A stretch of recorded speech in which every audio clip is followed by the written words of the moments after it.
أسامة الشاذلي. He is a professor of orthopedic surgery, but also, this is the important point, he is so much interested in the ancient Egyptian history, the recent and the ancient and all types of history, and also he is a writer. He has a series that was provided in the review, and he has novels. All are inspired from the ancient history. So he's really a big fan of ancient history, and I'm sure that you will enjoy his lecture, as we all do. As you see, we have here our guest, our eminent guest, Professor Dr. Nashwa Badawi. She is the head of the clinical pathology department, and she joined us in many tours with Dr. Osama in ancient Cairo. Professor Dr.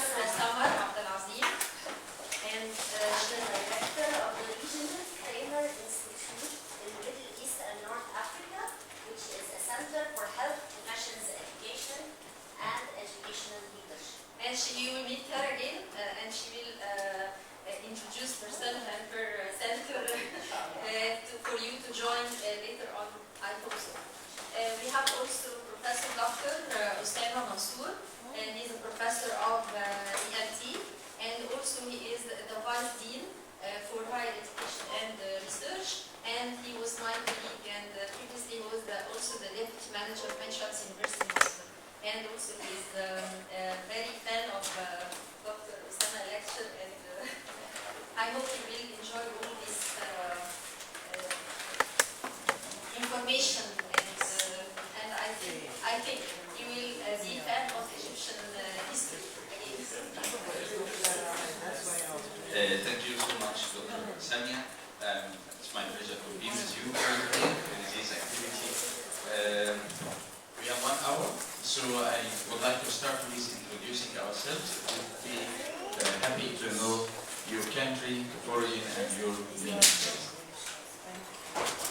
I'm Raymond Mugume. I'm from Uganda. I'm a physician, actually from Makerere University, College of Health Sciences, and it's an honor. I'm also the team leader for the group.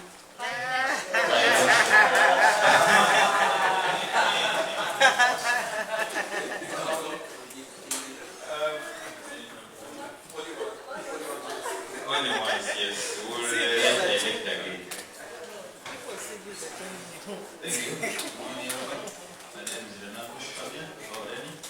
I'm from Tanzania. I'm a medical secretary of media and international. My name is Wiki Omondi. I'm a medical parasitologist from Kenya, Aluo by tribe. That is where the former President Obama came from.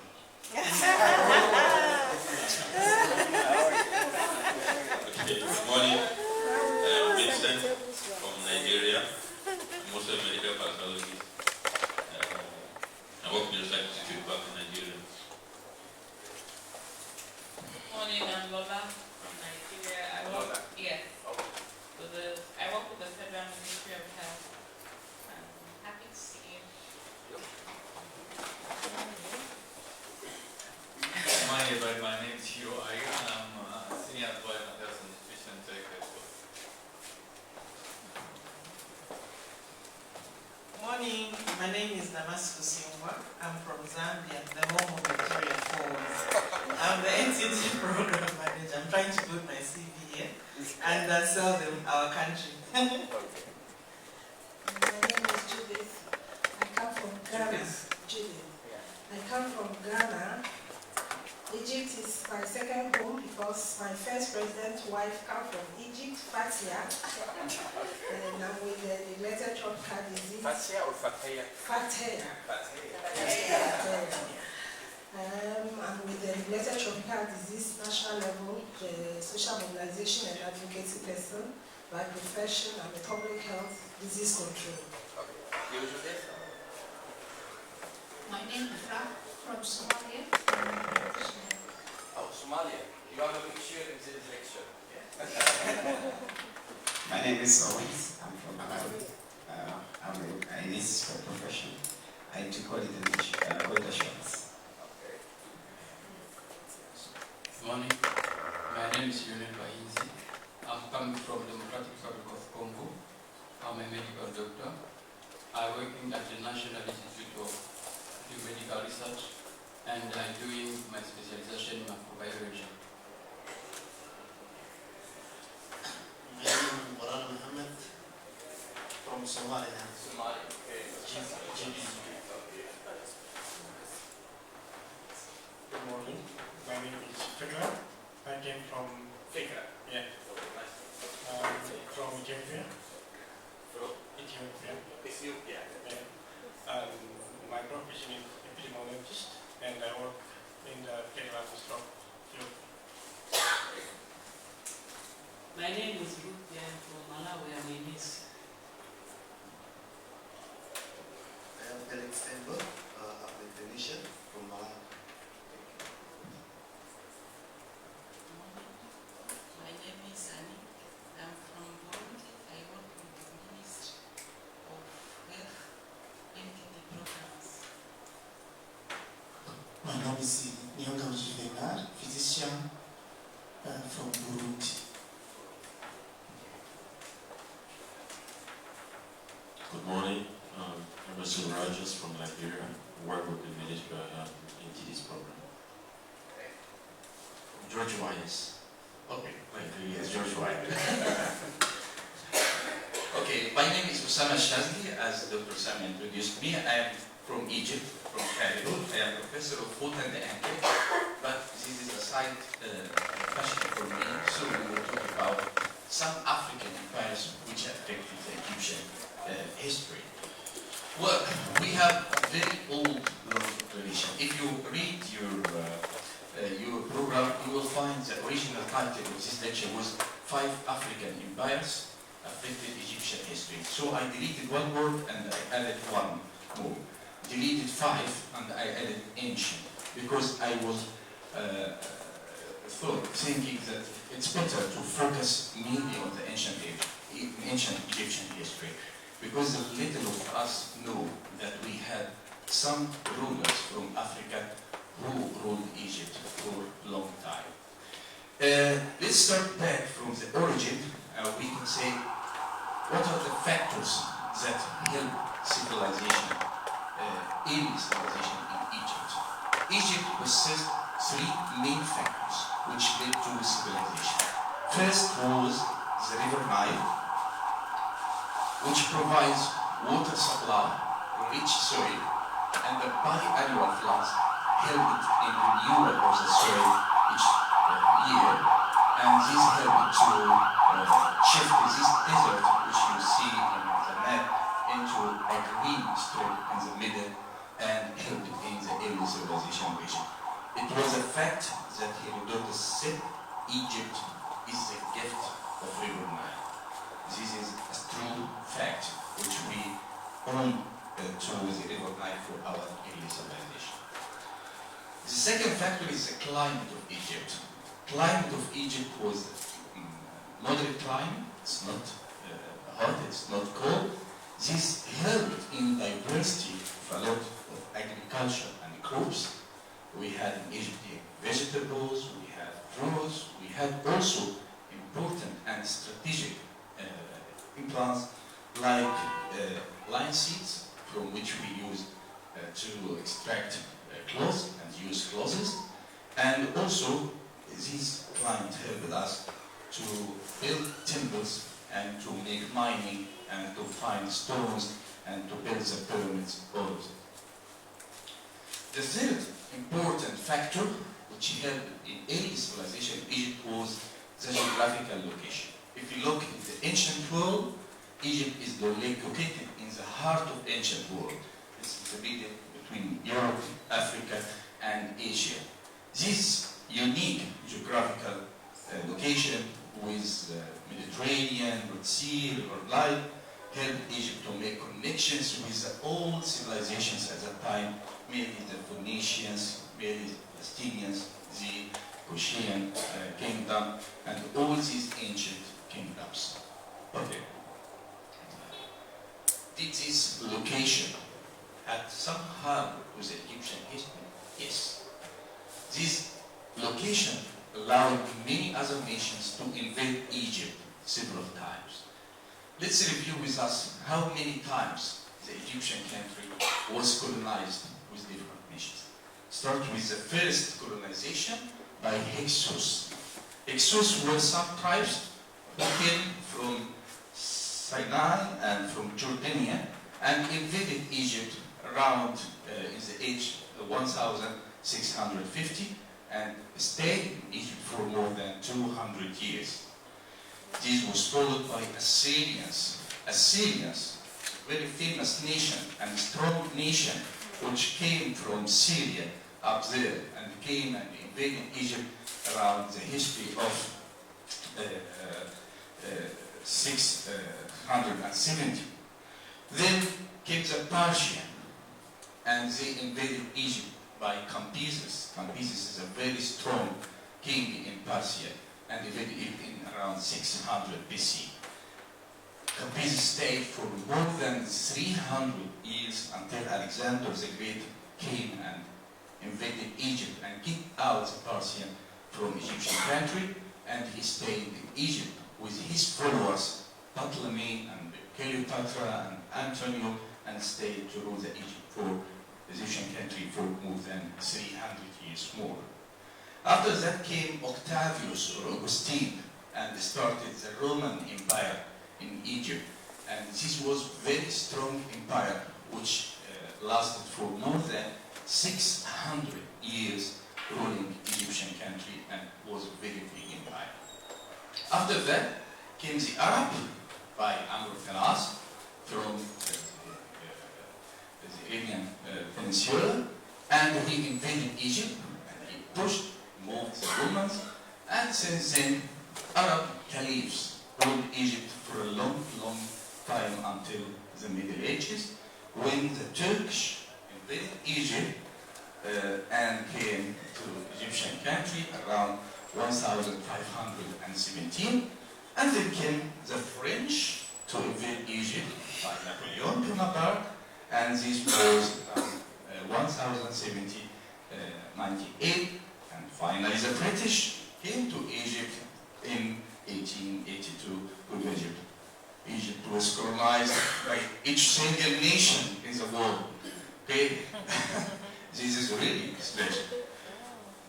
The important thing at that time, this colonization was not just colonization like we hear in different history. I think the Egyptian experience with colonization was a little bit different. I feel it was some sort of dynamic relation between the invader and the people in Egypt. The invader affected markedly by the Egyptian society. At the same time, Egyptians took some benefits from those invaders. We cannot neglect the effect of the French campaign to Egypt. It was very good. We cannot neglect the effect of Egyptians on the Turkish lifestyle, language, and the way of cooking, even the Kurdish kitchen, which is mainly an Egyptian kitchen. So at all times, when invasion comes, it was some sort of dynamic relation. It was not static relationships. It was a mutual benefit between the invader and the Egyptian country. This exposed Egypt to a lot of cultural diversity, and this made the Egyptian history a unique character of Egyptian history. As Dr. Samia told you this morning, we will go to different places in Egypt. If you go through Egypt, you will find a lot of monuments. It's not only Egyptian. We have the Greek monuments, we have the Roman monuments, we have Christian monuments, Islamic monuments, we have Turkish monuments. And next Saturday we will have a trip through the religious campus where you will see the hanging church, you can see the first mosque in Egypt, and you will see also a first synagogue in Egypt, in Ezra, all located in around 500 meters square, and we will visit next Saturday. Okay? This is the second surprise. Dr. Asama will give us part of his precious time to this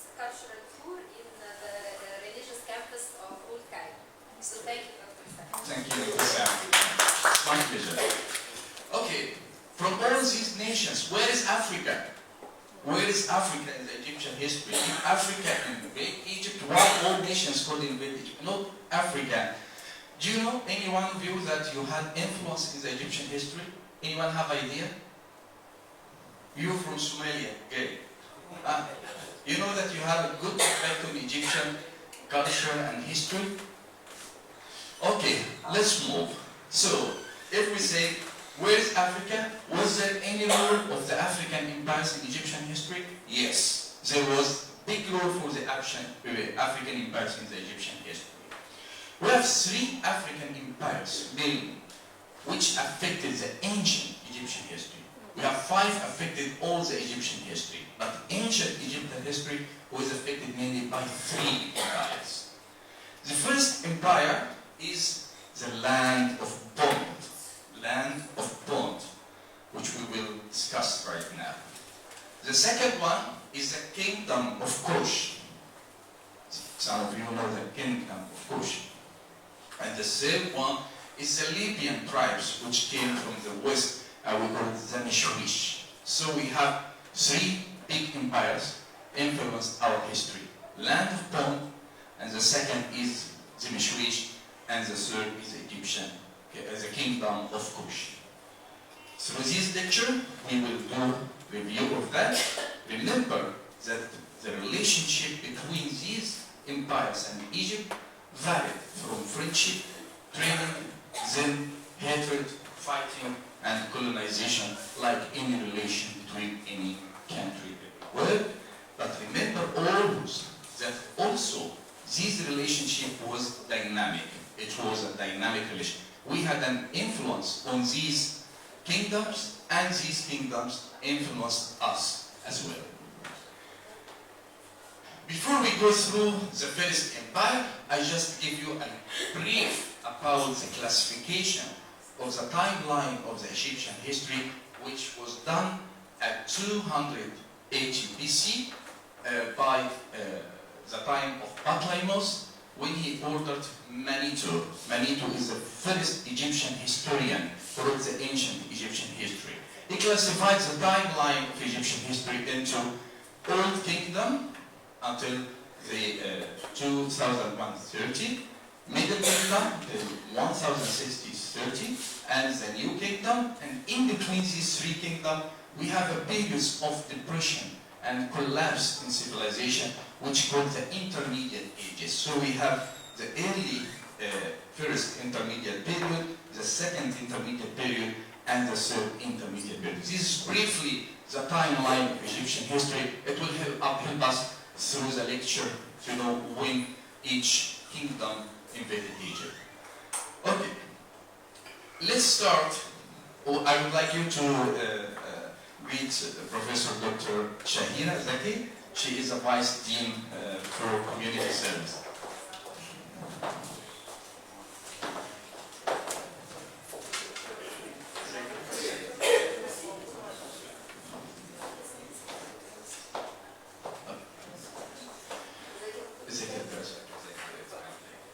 So let's start with the first kingdom, which is the land of bond. Land of bond used to be known in the Egyptian context as the land of gods, or the land of Tunisia.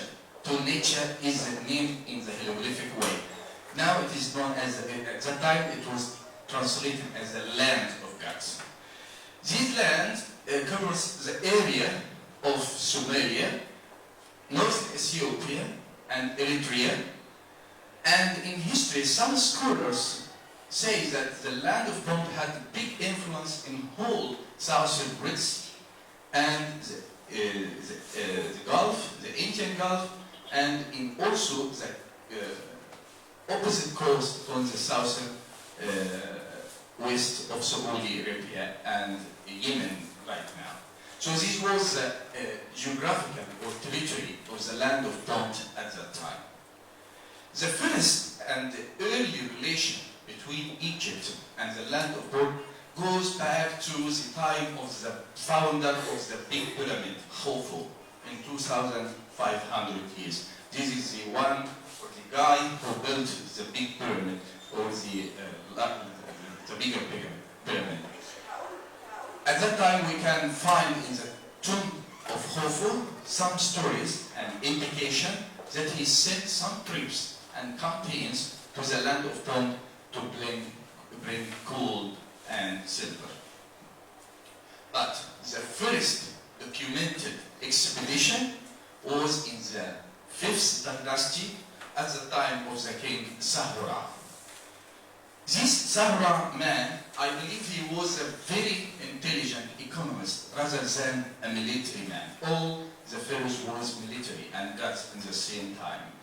I think this one was different. He was an economist rather than a military. He thought about the relations with the other nations, and he mentioned in his terms that he made a very big campaign full of 10 ships.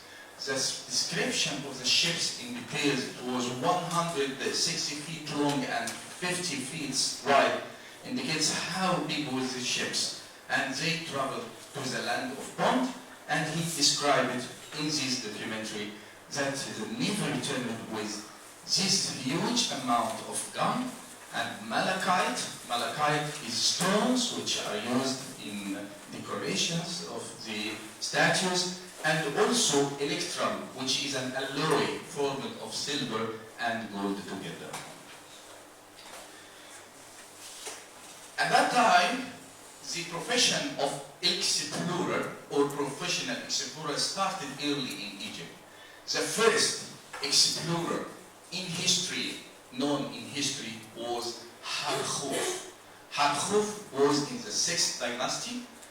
This man was an explorer for the father of the king Pipi, the founder of the 6th dynasty, and he wrote a first autobiography about his campaign, like he wrote how he went through the different campaigns, and he wrote a very important autobiography about his campaign to the land of Pond.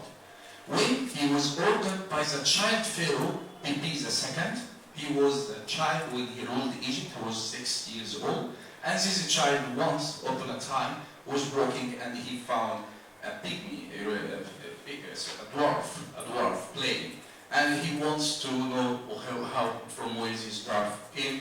He said he came from a country called land of Pond. He ordered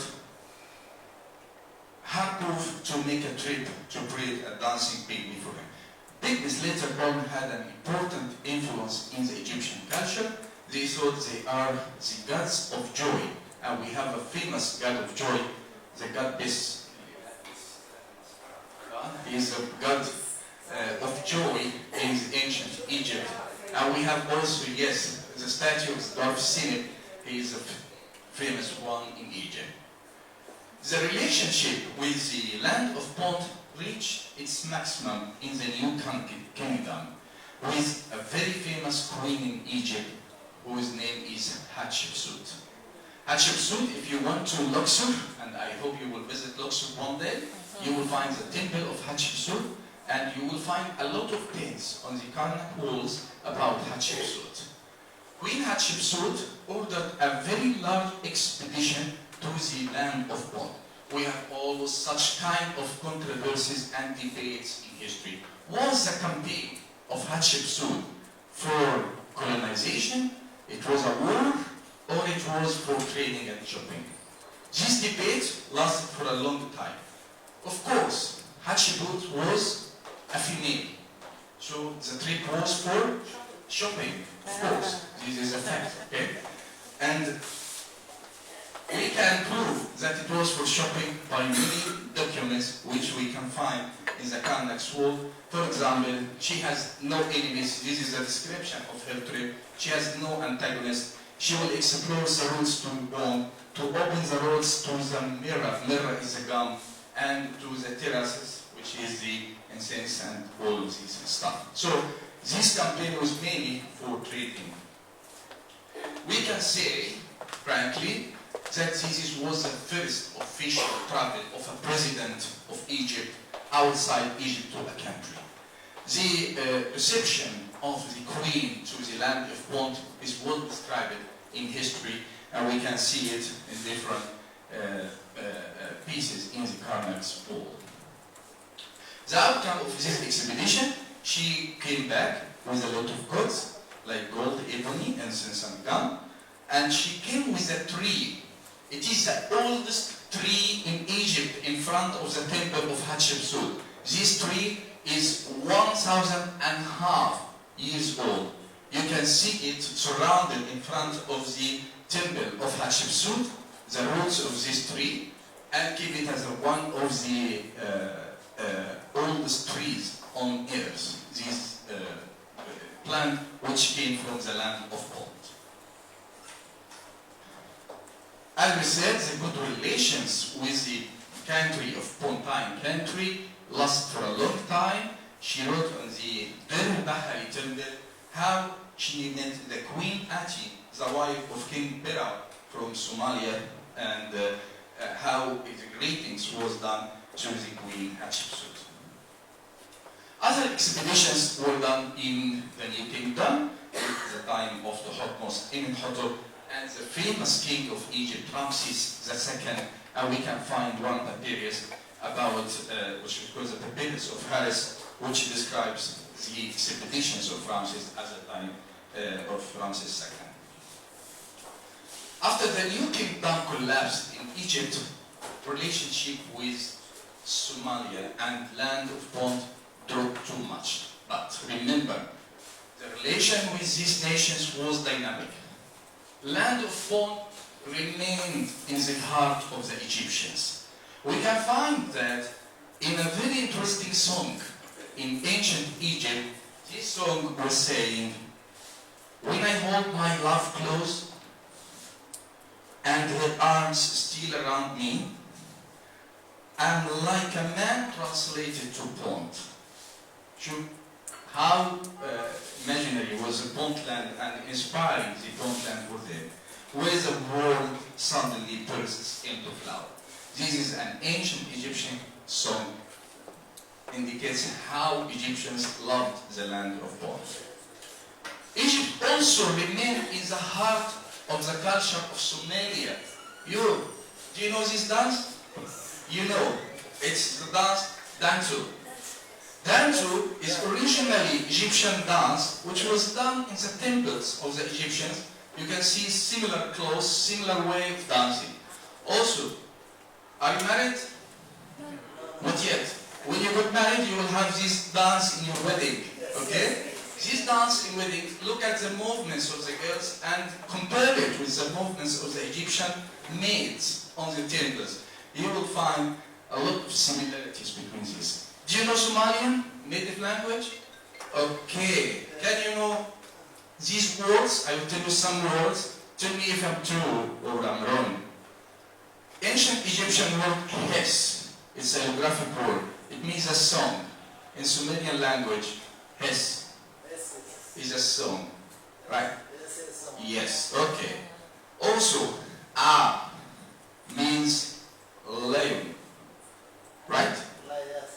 It is in both languages. Ancient Egyptian word Ra, which is the sun god. We have a word in Sumerian means Korra, which not of the Ra. Right? You have ancient Egyptian word we call it Ha or He, which means glad. It's in Sumerian Ha He, which means glad. Right? I'm right? Okay. Ancient Egyptian word Hun. Okay? Right? Young man, right? It's also in the Somalia, young man, Hanu, woman, yes. And you are Hanu, and he is Hun, right? Yeah. These all Egyptian words. It's not your words, it's our words, okay? Well, ancient Egyptian word, our grandfather, which means old man. Oh, okay, I think I remind you. It seems to me that it's the first time for you to hear these words. Okay, so we finished now the first country which affected the Egyptian history, which is the land of Pont. Let's come to the second country, which is Mashwish, or Mishwish, or the Libyan tribes. Libyan tribes stayed in Egypt for a long time, and they were first part of the Egyptian society. Even in the temples, you can identify Who can identify the Libyan tribes in this painting? Which one? The right side. If you see the clothes, you can see some of the Libyans still until in the festivals and in some with the same clothes. They have these clothes, colorful clothes with these long hairs and feathers inside the hairs. These are the Mishwish, or the original Libyan tribes which came to Egypt, and we will till now bring them into Egypt. The word Mishwish refers to the shepherds, the shepherds who move from one place to one place, looking for grass for their animals and cattle. And they lived and settled mainly in the west of Egypt, in this area of Syria in Libya. Nowadays it is Benghazi, and the southern part for Benghazi.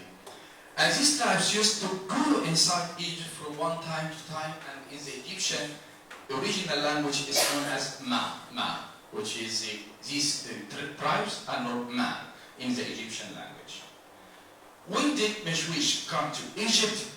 I remind you, this is timeline of Meneto. Old Kingdom, no Mishwish. Second Kingdom, no Mishwish. New Kingdom, no Mishwish. Mishwish came to Egypt exactly after the third intermediate period, when Egyptian rulers were very weak. The Mishwish came to Egypt and they formed what we call the 22nd dynasty. Dynasty, Al-Usra al-Hakim. Okay? This was around 1000 at the year of 1000 BC. The first mention of Mishwish in the Egyptian history was in the 18th dynasty when Amenhotep wrote in his Malakta palace that he made a campaign to overthrow the Mishwish tribes who invaded Egypt from the west. Also, for some reasons or another, the importance of Mishwish increased at the time of the 20th dynasty of Ramses, the great king of Egypt. At that time, Ramses was obsessive with the immigration of Mishwish every time into Egypt. Although it was innocent immigration, but he thought it is some kind of illegal immigration. They come and they settle in the western part, they come and they call to stay in Delta. And Ramses was very obsessive of this. He hated this illegal immigration of Mishwish. This was reflected into actions when he started to build a lot of coastal fortresses on the western road to Egypt to prevent Mishwish from coming into Egypt. And we can see in different temples how Ramses was talking about he defeated the borders of Egypt against Mishwish. You can see here, this is the hair, the feather, the feet, and this indicates how Ramses was torturing and persecuted the illegal immigrants of Mishwish at that time. But when Ramses died, his son came, Merimbetah. At the 5th year of Merimbetah's reign, a strange thing happened. We had a big invasion of the Mishwish into the Egyptian land with the help of some people known in history as the Sea people. Sea people may be from Sicily, maybe from Italy, maybe from Europe, we don't know. But there was some sort of cooperation between Mishwish and the Sea people, and they come to the Egyptian coast and they invaded the Delta of Egypt. And there was a big battle between Egypt, Merimbetah, and these Sea people and Mishwish.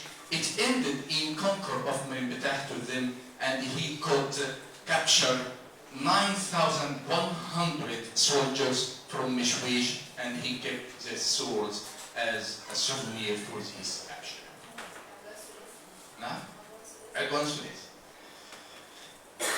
After Merimbetah died, his son Ramses III ruled Egypt, and during the 11th year of the reign of Ramses III, a third campaign came from Mishwish with their Sea people And in this time, they could succeed to enter inside Egypt, and they settled inside the middle of Delta, in Zagazig, in a village known now as Talpasta, or Pastis at that time. And they stayed inside Egypt for a long, long time. What's really strange about that? The Mishwish didn't try to control or dominate more land. They just stayed in Delta. They start to melt inside the Egyptian society. They start to marry from the Egyptians, and the Egyptians start to marry for them. And this movement, which was considered as invasion at that time, we found it's not really invasion. The people want to stay beside water and agriculture, and they want to stay peacefully. So they started to marry from Egyptian, started to take jobs, to take posts, and the posts started to be higher and higher. And it was normal after that to find the Mishwish into the Egyptian temples. And as we said, the Mishwish became part of the Egyptian society and community with a different identity. They are Egyptians, but they are always remember that they are not real Egyptian. What happened in the year of 927? There was a small, ambitious boy. This man was born to a family of Mashwish, rich family. This man could reach to the position of commander-in-chief of the Egyptian army, although he is not Egyptian. And this man, of course, in this powerful position, could make a coup, and he kicked away the weak Egyptian pharaoh, and we started the dynasty of Shishang, the king, the royal king of Mishwish Shishang, who formed a 22nd dynasty of the Egyptian history. Shishang was a real military dictator. He could dominate his power all over Egypt and also in the west of Egypt. And he wrote in many tablets how he could make his power over Egyptians. He could dominate Egypt by using a very common trick. What are the main powers in any country? Religious, the people, and the army. These are the main three powers. He could dominate Egypt by controlling these powers. In social level, he ordered his elder son, Usurpon I, to marry a woman from each village, to go and to marry from each family. Go, family, marry, marry, marry. Now he has connections and children from everywhere. Oscar is a good man. Okay? To control religion, he gives the post of the high priest of Amon temple in Tiba to his second son, Luput. For the army, he nominated his last child to be the leader of the Egyptian army. Now he is controlling the three powers of Egypt: the social, the people, and religion, and army. And this helped him to make a family which lasted in Egypt for more than 200 years ruling Egypt. Thank you very much. How many of you are Christians? I'm sorry for this question, but just I will ask a question. Okay, how many of you did read the Bible, Old Testament? Did you hear about Shishak in the Bible? Shishak, any of you? Did you read about Shishak? No. This is depressing. I'm Muslim, I read about Shishak in the Bible. Okay. Dr. Samia is inviting you to drink something. Okay? What you want, you will take notes. Okay? Right now. Okay, give me just 2 minutes, I will give you the time. Yeah, 2 minutes. Okay, The biblical Shishak is mentioned in the Old Testament, in the Hebrew Bible. You know Solomon, King Solomon. King Solomon was at the time of 900 as well. He was in the same age, in the same time of King Shishak. Shishak, of course, was looking to increase his country, but he cannot defeat King Solomon, so he stayed in his country. When Solomon died, one of the guys in the palace of Solomon called Jeroboam. Jeroboam in Arabic, حربعان. معلش اسمها صعبة شوية. Jeroboam left Solomon, and he felt he was one of the leaders of the army in Solomon house, in Solomon kingdom, and he went to Egypt, where he asked Shishak to protect him. And he said to him, I want to stay in Egypt. And Shishak allowed him to stay in Egypt. After death of Solomon, his country was divided into two kingdoms, the northern kingdom and the southern kingdom. And Shishak helped Jeroboam to be the king of the northern kingdom. And after couples of years, Jeroboam convinced Shishak to invade the southern kingdom, where Shishak made a big army, and he invaded the southern Judah kingdom, and he destroyed the temple of Solomon, and he took the gold from the temple. So Shishak is known in the biblical history as one of the kings who destroyed the temple of Solomon. Of course, you know that the last one was Hadrian.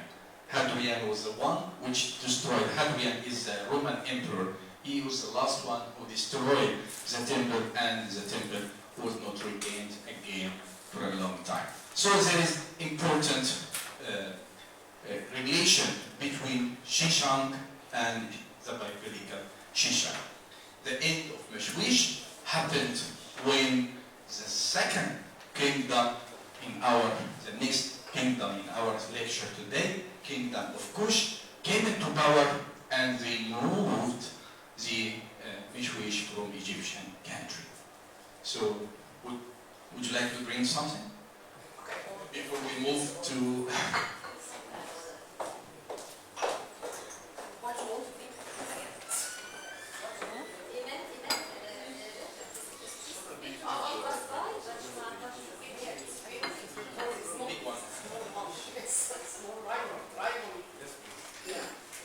He's the leader who has to save leaders. He's not an easy leader, by the way.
Okay?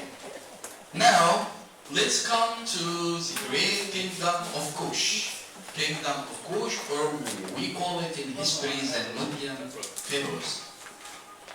Okay, Kush, Kush, Kush, Kush. Where is Kush? Where is Kush?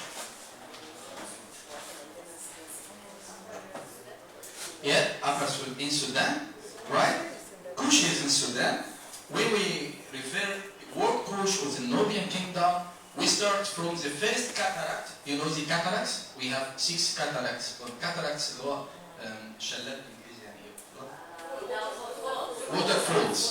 Waterfalls. The first cataract starts here in the Egyptian-Sudanese borders, and we have the 6th cataract here. So Kush, the kingdom of Kush, was the area of land extending from the first cataract to the 6th cataract.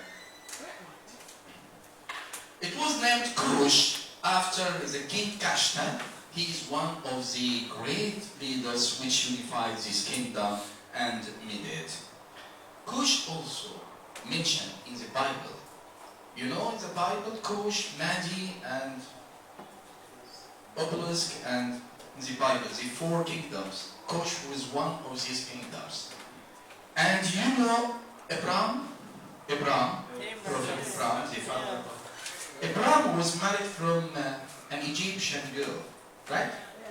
She is the mother of Ismail, Samuel, right?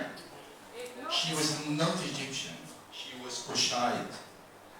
And Hagar, the wife of Abraham in the Bible, she is referred as the Kushite maid. She was not Egyptian, she was from Kush. At that time, Kushite, yes, part of the Egyptian society. But originally and ethnically, she was from Kush kingdom. Okay? And of course, you can read a lot of scholars and papers about Hagar, and Hagar, the name of Hagar, and what does it mean in the Kushite language, and the clothes of Hagar, which was mentioned in the Bible, and how she was wearing, and compare these clothes with the clothes of the Kushite society. So we'll find a lot of similarities, and it proves that Hagar was Kushite, and the name of Hagar is still present in Egypt. Kush had all the factors which mentioned before, and all the prerequisites for civilization. They have rich soil, they have plenty of water, and most important, they have natural boundaries, which are the cataracts and the waterfalls. And this is why you may think, why Egyptians didn't invade Kush, why Kushite kingdom invaded Egypt. Because the natural boundaries of Kush, the waterfalls, was an objection and boundary against the Egyptian army to go far. One more thing in Kush, besides the agriculture, they had the minerals, and the most important minerals at the time was gold and copper. So it was wealthy and rich and agriculture, but for a long time they were fighting with each other. Like all our nations, they have the wealth, they have the power, they have the resources, but they don't have the one who can unite them again to make them both. So they were fighting for a long, long time, and they started to appear in power late in Egypt. If we compare the Kushite timeline to the Egyptian timeline, we can say during the Old and Middle Kingdom, there was just small settlements of Kushite society around the third cataract. But after the second intermediate period, they start in the rise in power of the Kushite society, and we start to hear in the Egyptian history about the Kushite kingdom by the action of Kashta, the king of Kush kingdom. When the Egyptian kingdom in the new kingdom, Egyptian colony wants to invade at the time of Ahmose and Thutmose to invade the Kushite country, but they couldn't. They tried to go through the cataracts, but they couldn't push it. And again, after the finish of the third intermediate period, and immediately at the last time of Mishwish, Kush decided to invade Egypt, and they could invade Egypt and could control the Egyptian land from the Mediterranean down to the sixth cataract. It's a very big land called the Kingdom of Kush, the Golden Age of Kush, and they formed at that time the 25th dynasty of the Egyptian dynasties. Who are the great kings of Kush? Of course, the founder, King Kashta, which founded his land. But Kashta could unite the Kushite tribes together and build the kingdom, but it was still in Sudan, not in Egypt. But the one and the guy who could invade Egypt and forms the 25th dynasty was King Bai. You know it in the Egyptian history, Ben Ali, or King Bai. He's a very great one.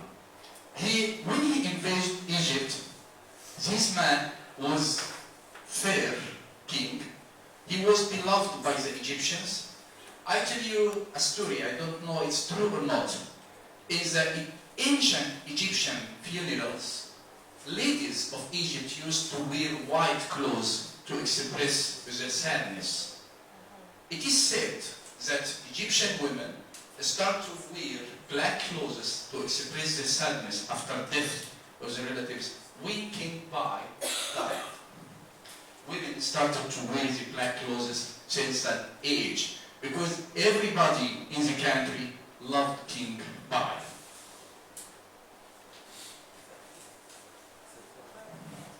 After death of King Bai, came in power his successor, King Tahraka. And Tahraka was a great king like his father. But Tahraka has also another importance. Tahraka was mentioned as well in the Bible as a Jewish defender.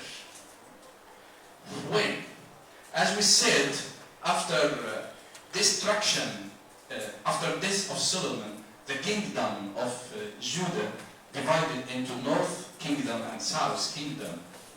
And the Assyrians came from Syria and they invaded the North Kingdom and they spilled out all the Jewish from their land. And we know all about the 10 tribes of Jews who were taken to Assyria and distributed all over the countries. And there remained 2 tribes only in the kingdom, southern kingdom of Judah, Benjamin and Yehuda. These are the only 2 tribes which were remaining in the southern kingdom. At that time came a prophet, Hezekiah. You know Hezekiah? Hezekiah. Hezekiah, at that time, Hezekiah. Yes, Hezekiah. Okay. He is Hezekiah without L. Okay. Hezekiah at that time was afraid from Assyrians, and he wanted the Egyptian king to protect the Jewish kingdom from Assyrians. He came to Tahraka, and Tahraka made a big army, and he was on the top of the army, and he went himself to the Egyptian borders, and he defeated the Assyrians at that time. And he is going to continue to invade the rest of Assyrian's kingdom, but unfortunately his army had a disease which started to spread among the soldiers, maybe infectious disease or tropical. It's part of your, we have to investigate this. This is their assignment. It's a neglected tropical disease here. So we have to look forward what disease affected the army of Tahraka at that time, and this is why he stopped his campaign to the Assyrian land, and he came back. But all was known in the Bible and the Jewish history, and Tahraka was the king of defender of Jewish. You see, it was not just a military conflict between 2 kingdoms, the Egyptian kingdom and Kushite kingdom. As we say, it was dynamic relation.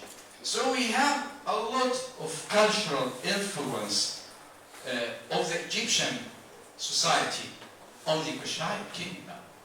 First of all, they believe in the same gods. We can read on the Temple of Delta that King Bai believes in Amun, the Egyptian lord and god. Amun in Tiba granted me to be the ruler of Black Land, Kent. Egyptian land was known as Kent, as the Black Land or Kent. Also, you know there is pyramids outside Egypt or not? Yes. Where? Sudan in pyramids. This is the Sudanese pyramids. There are two big pyramids in Sudanese. The pyramids in Nuri, this is the first one. It was built at the ruins of Alaqah. And the pyramids of Norway, which was built later on. They are smaller and different, but this reflects how the Egyptian culture affected the Harakas and the Kushite culture.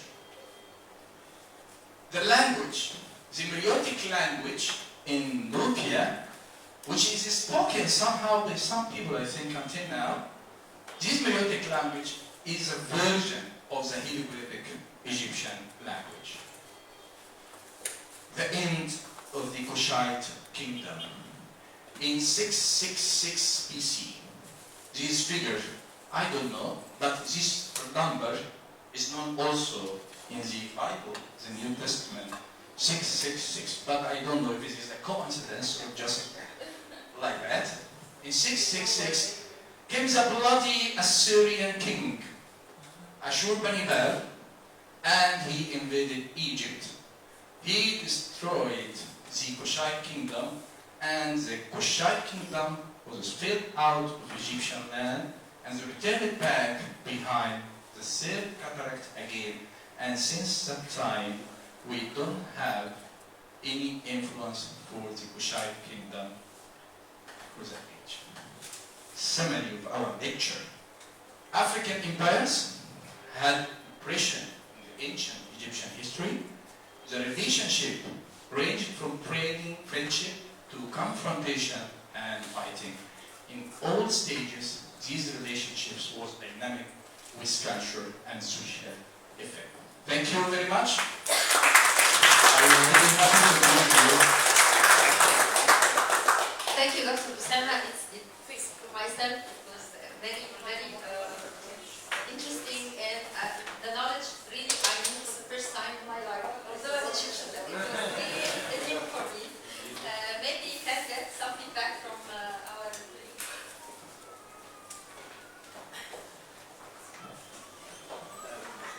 Thank you very much, Professor.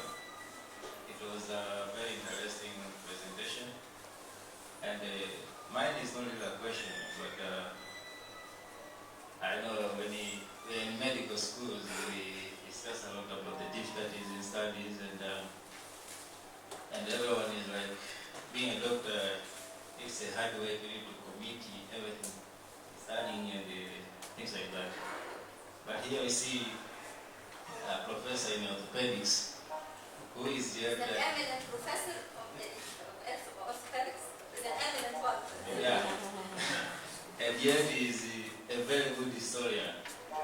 So to me this is it has changed my mind a lot. That you can be a doctor, a professor in medicine, and still you can have something else to do and be the best on it. So I want to really appreciate your presentation and congratulate you. It's a very good thing. Thank you very much.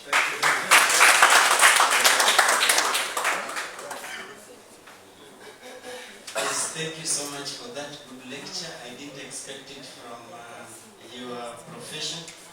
Now, a quick one. I'm from a Christian background. You touched a bit. Would you kindly enlighten me more? In my Bible background, this Joseph probably also rose a little bit in some hierarchy within the Egyptian backgrounds. Can you kindly enlighten us a little bit more on the biblical relationship within the Egyptian, ancient Egyptian kingdoms? Thank you. Thank you for this question. Well, thank you so much. I wish I would not take too much from your time because it's a precious time and I know you have a lot of diseases, non-tropical diseases, want to be discussed first. But it was always my passion to correlate what we hear and we learn in the holy text to what's actually present in the historian books. And I started this project many years ago, and I think this was an answer to your question why I was interested in history. Because in the beginning I used to hear in the Bible, in Quran, in the Islamic Bible, and also in Bibles. I read the Bibles, the Old and New Testament, and I read Quran as well. I always find things which are not relevant to the history, and I cannot locate this time in history, where when Joseph came to Egypt, when Moses came to Egypt, was Moses a real person or just its missionary test? And you will find these questions a lot in the history. But actually, I could find an answer for a lot of things. We can take another lecture in comparison between the holy text and historian books. It's maybe one day we do it together.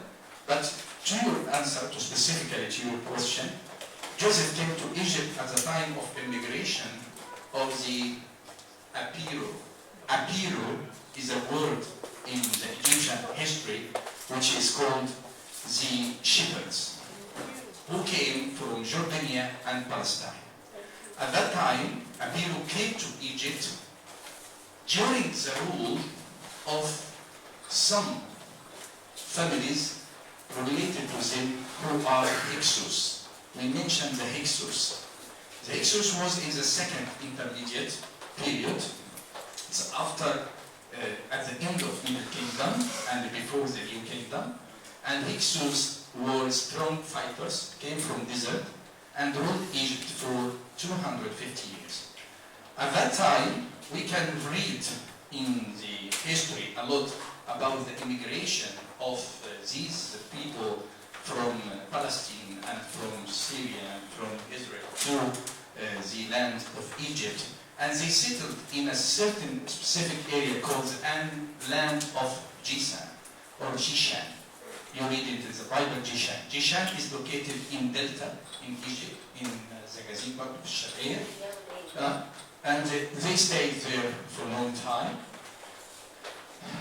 And in the Bible, you know and read that there was terrain in this area, and the brothers of Joseph went to Joseph and they asked him to take some of the bad goods for good because they have terrain in the country. So there is a correlation between them. So Joseph most probably was in Egypt at the time of Hyksos. Of course, in Christians and in the Bible, you can find a lot of texts correlated with this. But in Quran, we have a lot of proofs about that. For example, the name of kings, that king, not Pharaoh, is different from the story of Moses, which denotes it was a different age or period of time. And this explains why in the Egyptian history we don't have a lot of written documents about Joseph and Moses and all of these people who stayed in Egypt. Because these people most probably came at the time of Hyksos. And Hyksos were hated by Egyptians. So they didn't document all these stories. You cannot imagine that the king of Egypt, Pharaoh Egypt, died and drowned in the river, and this is not mentioned in the Egyptian history, unless this king was not Egyptian. He was one of the kings who came to Egypt from other countries. This is simple proof of that. Okay? I hope I answered part of your question, but we can discuss more about that. I just wanted to welcome you all. This is the first chance to meet you. I hope you are having a good stay in Egypt and having a lot of fruitful time and fun also. Okay? Are you following the matches, the football matches? They went. Okay. And I hope you're having enough time to see everything in our hospitals and really having a fruitful time. I hope so. I also wanted to thank Dr. Osama Shaذlي, and as we mentioned, he's not only a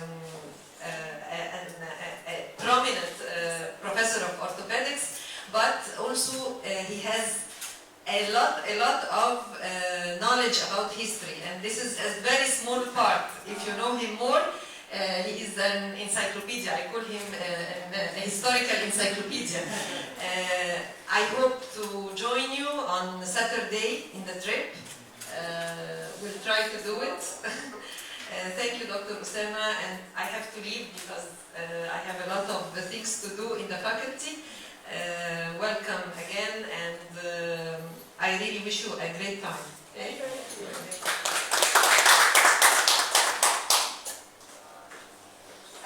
I want to thank Dr. Osama for course, of course, because I think that when on the second or the third day, one of your comments that complaining that we as an Egyptians or some Egyptians may have boundaries and they are not Africans by history and by proof and everything, that by boundaries we are yes Africans. Yeah.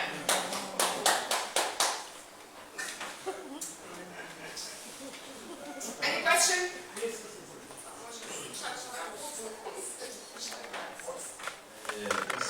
Professor, I want to first also thank you for quite a dynamic presentation. And also my question is about the pyramids. They seem to represent dynasties, but what is the real meaning of these pyramids?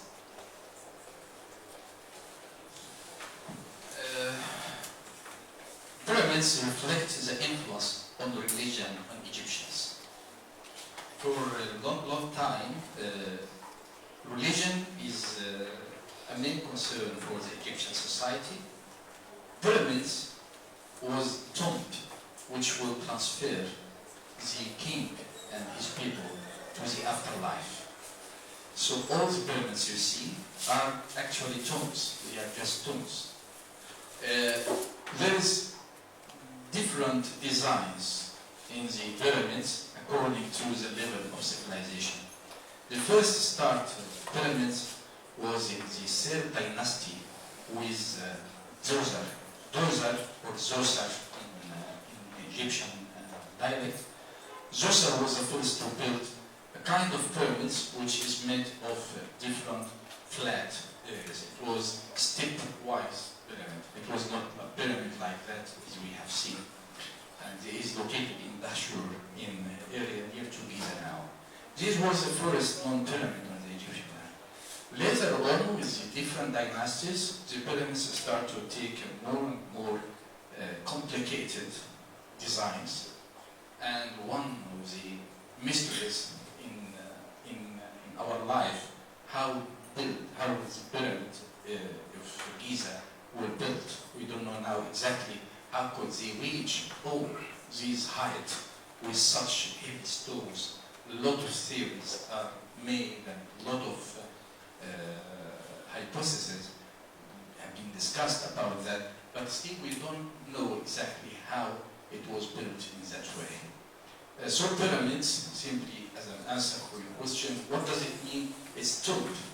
And it means, for me, from philosophical point of view, it reflects how important religion and belief in the afterlife for the Egyptian.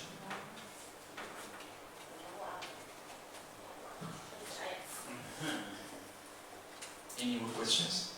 From land of pot? From Tani guys?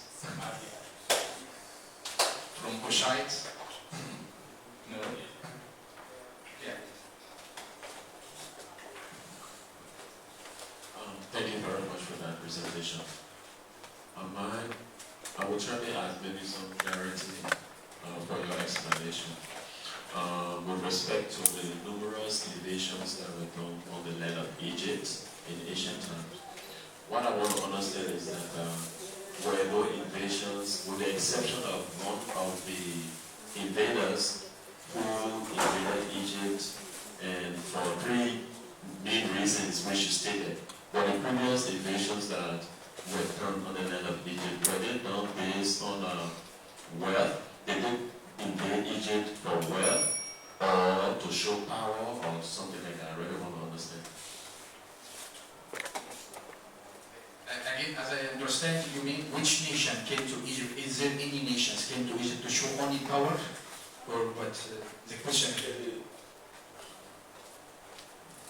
My question is, there were several invasions on the land of Egypt, but you emphasize on one of the invaders that came purposely and with different reason, different objectives, which are three main objectives. The army, the high interest in the army, the religion, and the people. But with the previous invaders, what I want to understand, did they invade Egypt because they wanted to show strength, or did they invade Egypt because Egypt has some, natural wealth that they wanted? Well, of course, most of the invaders to Egypt were searching for the location of Egypt, for strategic position of Egypt and location, and also for wealth. Egypt is not really a wealthy country compared to Africa, compared to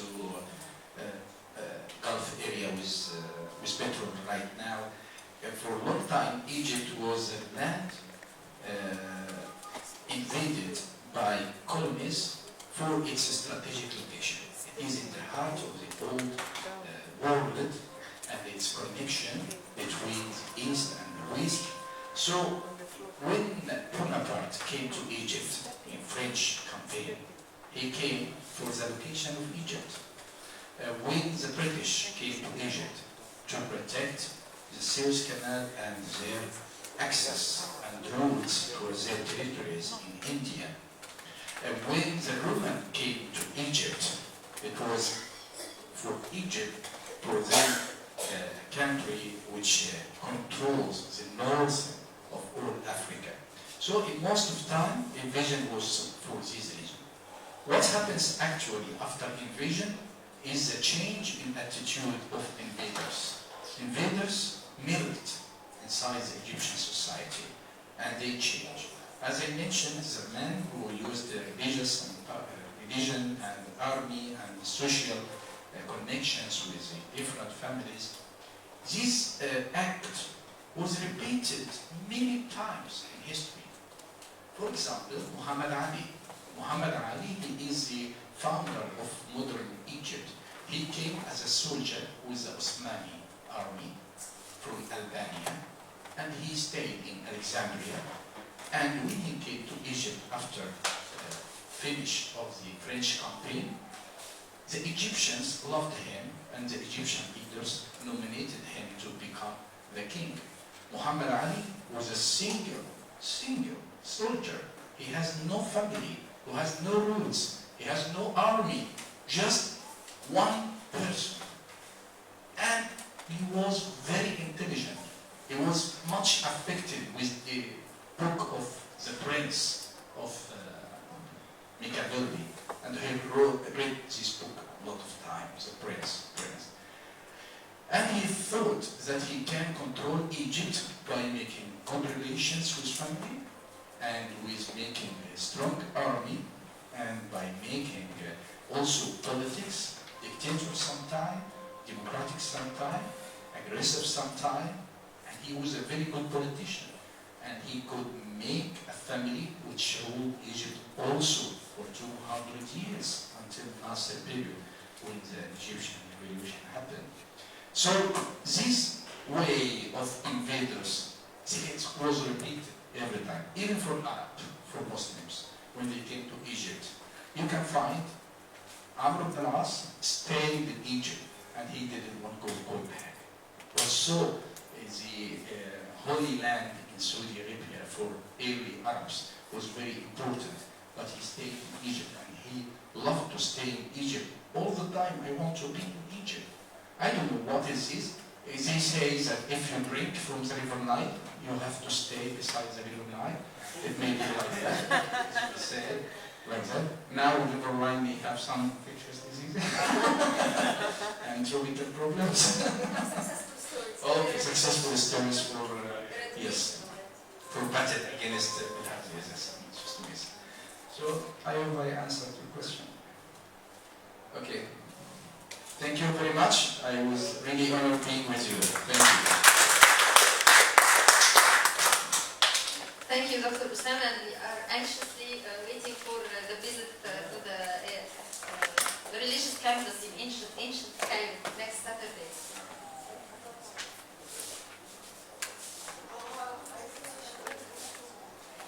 Shall we all together come here to take a group photo with Dr. Osama before you leave?